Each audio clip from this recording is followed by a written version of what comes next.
बात बता दे रहा हूं मैं महोदय, जो आज चंदा चोरी पर सवाल उठा रहे हैं, जो आज राम मंदिर की चोरी पर सवाल उठा रहे हैं, वो कभी अपने जीवन काल में अयोध्या तो आए लेकिन राम मंदिर दर्शन करने के लिए नहीं गए।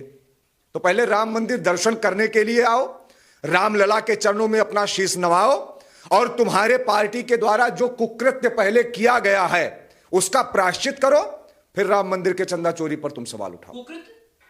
अरे महाराज, कुकृत्य ही किया गया ना। कार सेवकों पर धड़ाधड़ गोलियां चलवा देना क्या कुकृत्य नहीं है? आप मुझे बताइए ना, क्या कार सेवकों पर धड़ाधड़ गोलियां चलवा देना कुकृत्य नहीं है? और अगर यह कुकृत्य नहीं है तो मैं एक बात पूछना चाहता हूं, जो अखिलेश यादव आज राम मंदिर के चंदा चोरी पर सवाल उठा रहे हैं, अगर यही अखिलेश यादव, मैं आज भी एक बात कहता हूं, राम मंदिर तुम्हारे लिए बन गया, यह अखिलेश यादव की देन नहीं है ना, मुलायम सिंह यादव की देन है। राम मंदिर आज बना है तो करोड़ों हिंदुओं के आस्था का प्रतीक है, ना जाने कितने कार सेवकों के बलिदान का प्रतीक है, कोठारी बंधुओं की निर्मम हत्या का प्रतीक है, ना जाने कितने परिवार के घरों के दीपक को जो है बुझा दिया गया उसका प्रतीक है, और करोड़ों हिंदुओं की सर्वोच्च आस्था का प्रतीक है, ना कि अखिलेश यादव की इस भावना का प्रतीक है जो आज ये राम मंदिर को लेकर के अपनी भावना को व्यक्त कर रहे हैं। अखिलेश यादव खाली और खाली राजनीतिक रोटी सेकने का प्रयास करते हैं जो आज के हिंदू समाज कतई स्वीकार न करे। हाँ, नहीं करेगा भाई। नहीं, विपक्ष के नेता हैं, दर्द नहीं हो सकता उनको कि करोड़ों हिंदुओं की आस्था के प्रतीक राम मंदिर का जब निर्माण हुआ और उस निर्माण में जब कार्य प्रगति पर है, आगे है, लोग आ रहे हैं, दर्शन दे रहे हैं और एक एक आदमी ने दक्षिणा दिया है, अपनी आस्था जो है एक तरीके से पैसे के रूप में वहां जो चंदा हुआ है दिया है, उस चंदे की चोरी होगी तो नहीं बोलेंगे वो।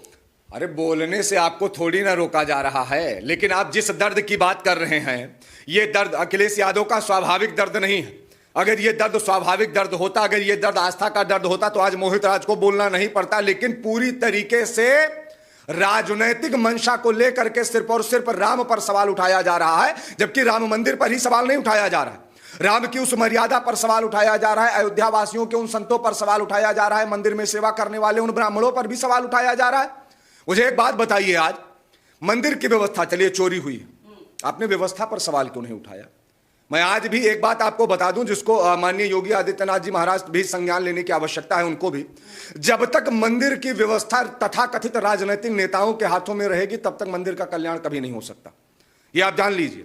दूसरी बात, जिस मंदिर का कार्यभार साधुओं के हाथों में होना चाहिए, जिस मंदिर का कार्यभार संतों के हाथों में होना चाहिए, जिस मंदिर का कार्यभार आचार्यों के हाथों में होना चाहिए, जिस मंदिर का कार्यभार जो है वहां के महंतों के हाथ में होना चाहिए, उस मंदिर का कार्यभार आज कुछ पॉलिटिकल नेता कैप्चर करके बैठ गए हैं। और जब पॉलिटिकल नेता मंदिर जैसी जगहों को कैप्चर करने का प्रयास करेंगे तो ऐसी ही घटनाएं सामने आएंगी जो चोरी की घटनाएं आपको दिखाई। अखिलेश यादव इसको एक तरीके से फायदा उठाने के चक्कर में आ गया क्या? क्योंकि सामने 27 का चुनाव है, अब एक पोस्टर उनके ऑफिस के सामने लगा है।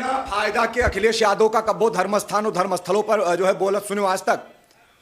नहीं, आज तक मुझे बताइए कि आपने कभी भी अखिलेश यादव को, कभी भी आपने अखिलेश यादव को बिना फायदे के बोलते हुए देखा या सुना है? अगर देखा या सुना हो तो मुझे जवाब दीजिए।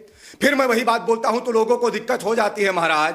कार सेवकों पर धड़ाधड़ गोलियां चलवाने वाले, सरयू के जल को रक्त रंजित करवाने वाले, कांवड़ यात्रा में डीजे बैन करवाने वाले, शंकराचार्य के शिष्य पर बनारस में लाठी चार्ज करवाने वाले आज राम मंदिर के चंदा चोरी पर सवाल उठा रहे हैं, जिनकी पीढ़ी दर पीढ़ी राम मंदिर अयोध्या तो आई लेकिन राम मंदिर में जाकर के मत्था ना टेकने वाले अगर राम मंदिर पर सवाल उठाते हैं तो महाराज पहले अपने गिरेबान में झांक करके देखें। और आप जिस समाजवादी पार्टी की बात कर रहे हैं, यह नई सपा है, कुछ लोगों का नारा था।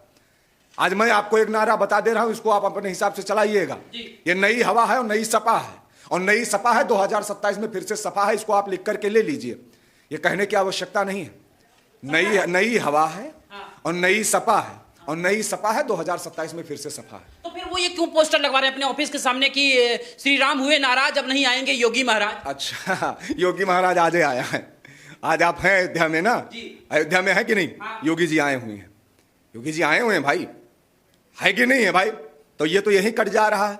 और रही बात 2027 की, तो तुम 27-27 के चक्कर में मत पड़ो अखिलेश, समझ गए कि नहीं? तुम 32 की तैयारी करो, 32 की तैयारी करो बस।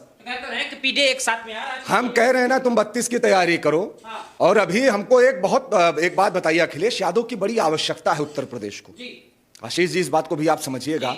अखिलेश यादव जैसे नेताओं की बहुत बड़ी आवश्यकता है उत्तर प्रदेश में विपक्ष में बैठने के लिए। कारण क्या है कि जब तक एक सशक्त विपक्ष नहीं होगा तब तक सत्ताएं निरंकुश हो जाएंगी, और मैं चाहता हूं कि भारतीय जनता पार्टी निरंकुश ना हो, इसलिए भी समाजवादी पार्टी को संघर्ष करते रहना चाहिए। अच्छा, उन्होंने एसआईटी के लिए एक और मांग कर दी, कह रहे हैं कि एसआईटी इस पर भी जांच करे कि कुछ लोग लगातार, बगैर नाम लिए योगी महाराज का, लगातार जो है अयोध्या की यात्रा कर रहे हैं। आज आपको एक बात मैं और बता दे रहा हूं, बहुत ध्यान से सुनिए। जहां बात ईडी यानी प्रवर्तन निदेशालय की है, जहां बात एसआईटी की है, जहां बात जो है सीबीआई की है, केंद्रीय अन्वेषण ब्यूरो की है, ये आज जितनी जांचें यहां पर राम मंदिर में बैठा रहे हैं, अगर उतनी जांचें मस्जिदों और मदरसों में बिठा देते तो ना जाने कितने जखीरे बाहर आ जाते, लेकिन ये नहीं बिठाएंगे। काहे कि यमवाई जो समीकरण है वो कहीं ना कहीं जो है गड़बड़ा जाएगा। तो ये पूरा सा इनका एक ही उद्देश्य है, किस प्रकार से जो है हिंदुओं को टॉर्चर किया जाए, किस प्रकार से हिंदुओं के ऊपर सवाल उठाया जाए, किस प्रकार से हिंदुओं के सम्मान को ठेस पहुंचाया जाए, किस प्रकार से मठ और मंदिरों की छवि को धूमिल करने का प्रयास किया जाए। और जो लोग आज चंदा चोरी पर बिलबिला रहे हैं, जिन लोगों को आज चंदा चोरी पे बहुत दिक्कत हो रही है, अगर वही लोग थोड़ा सा राम मंदिर निर्माण के लिए भी आकर के जो है पहले पायदान पर बात कर लिए होते तो आज हिंदू समाज का कभी भी समाजवादी पार्टी का विरोध ना करता। क्या यही वजह है क्या कि आप जो कह रहे हैं इसको ब्रजेश पाठक भी समझ रहे हैं? वो कह रहे हैं बाबरी मस्जिद में जो चंदा आया उस तुष्टिकरण के लिए अखिलेश के लिए ना अखिलेश सवाल उठाई है, ना अखिलेश के तथाकथित पार्टी के लोग सवाल उठाई हैं। सीधा सा सिद्धांत है ना। और मैं एक बात आपको बता दूं, यहां पर बहुत सारी विचारधाराएं ऐसी भी पल रही हैं जो वर्तमान के समय में भी उमर शेख, बाबर, हुमायूं, अकबर, शाहजहां, जहांगीर, औरंगजेब, बहादुर शाह जफर, मीर बाकी, मीर कासिम, सिराजुद्दौला, तैमूर लंग, मोहम्मद गौरी, मोहम्मद बिन कासिम, नादिर शाह, महमूद गजनबी और मोहम्मद बिन तुगलक जैसे लोगों की विचारधाराओं का समर्थन करती हैं। बाबरी मस्जिद का समर्थन करने वाले लोग यहां पर आते हैं। मैं आज कह दे रहा हूं महोदय आपके माध्यम से कि बाबरी जैसा कलंक अब पुनः भारत में निर्मित नहीं किया जा सकता, और जो भी लोग बाबरी जैसे कलंक को निर्मित करने का प्रयास करेंगे, लगा करके जेसीबी उखाड़ करके इसे फेंक दिया जाएगा, और उनके तो टंगवे फाड़ फेंक दीजिए। जब बाबरी जैसे मस्जिद के नींव उत्तर प्रदेश से लेकर भारत देश तक डालने का प्रयास करिए, उनके टांग फाड़ के सीधा फेंक दिया जाएगा। इसलिए भी फेंक दिया जाएगा क्योंकि बाबर को अपना बाप मानने वाले भारत में नहीं पल सकते। एक बात जान लीजिए आप, मुझे दिक्कत नहीं है, मुझसे बहुत लोग कहते हैं मुसलमानों से क्या दिक्कत होगी भाई? एपीजे अब्दुल कलाम का विरोध किसे करते हुए देखो, अब्दुल हमीद का विरोध कौन कर रहा है, अशफाक उल्लाह खां का विरोध कौन कर रहा है, अब्दुल हमीद का विरोध कौन कर रहा है? कोई कर रहा है? बताइए ना। आप कर रहे हैं? कोई कर रहा है? और आप काहे जी करेंगे? आप तो लोकतंत्र के चौथे स्तंभ में, आपको तो मैनेजबल चलना पड़ेगा, है कि नहीं? हाँ, ये अच्छा लगता है मुझे सुन करके। तो मैं बता दूं, बाबरी जैसी विचारधारा अब दोबारा नहीं पल सकती है, और जहां बाबरी की नींव डाली जाएगी उस नींव को ऐसे डाल करके उखाड़ करके तुरंत फेंक दिया जाएगा। क्योंकि बाबर उज्बेकिस्तान का, माँ उसकी मंगोल की, आया यहां, मरा वहां, दफनाया वो काबुल में गया। मस्जिद तुम अयोध्या में बनाने का प्रयास करोगे तो टांग फाड़ करके फेंका जाएगा।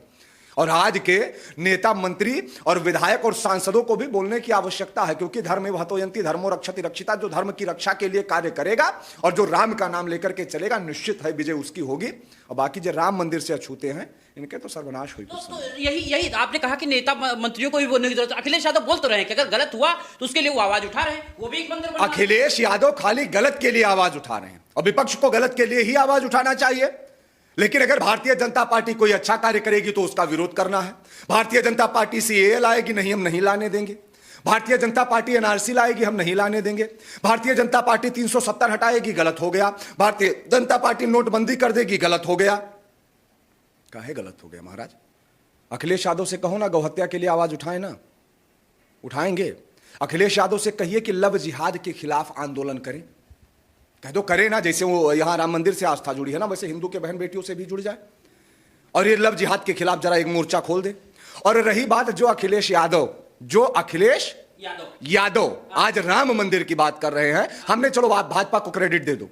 राम मंदिर जबकि भाजपा ने नहीं बनवाया, राम मंदिर करोड़ों हिंदुओं ने मिलकर के बनवाया है।